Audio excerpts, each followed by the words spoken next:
Toy izao ndraiky avana ny teny zaraina zay omenantsika anio, izay mankatoa no ahalala zava-miafina. Izay mankatoa ny tenin'Andriamanitra no tena mpianatry Kristy.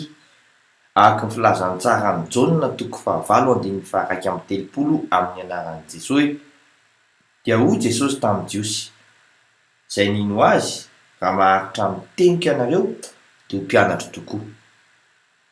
Ho afaka mifatotra izao tontolo izao, araka ny filazantsara ny Jaona ihany 9:2-3 amin'ny anaran'i Jesosy hoe: ka ho fantatrareo ny marina ary ny marina ahafaka anareo tsy ho andevo.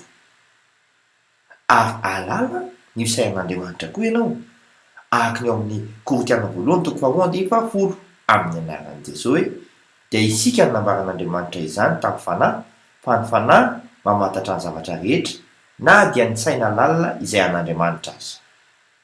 Anavaka anao ny tompo, mino bavaka isika. Raha eo tsapanay fa mitady olona ianao ahiaino anao sy hanatanteraka ny hevi-dalina fonosy ny teninao, dia feo izahay olinao anaiky izany amin'ny anaran'i Jesosy Kristy velona avy any Nazareta.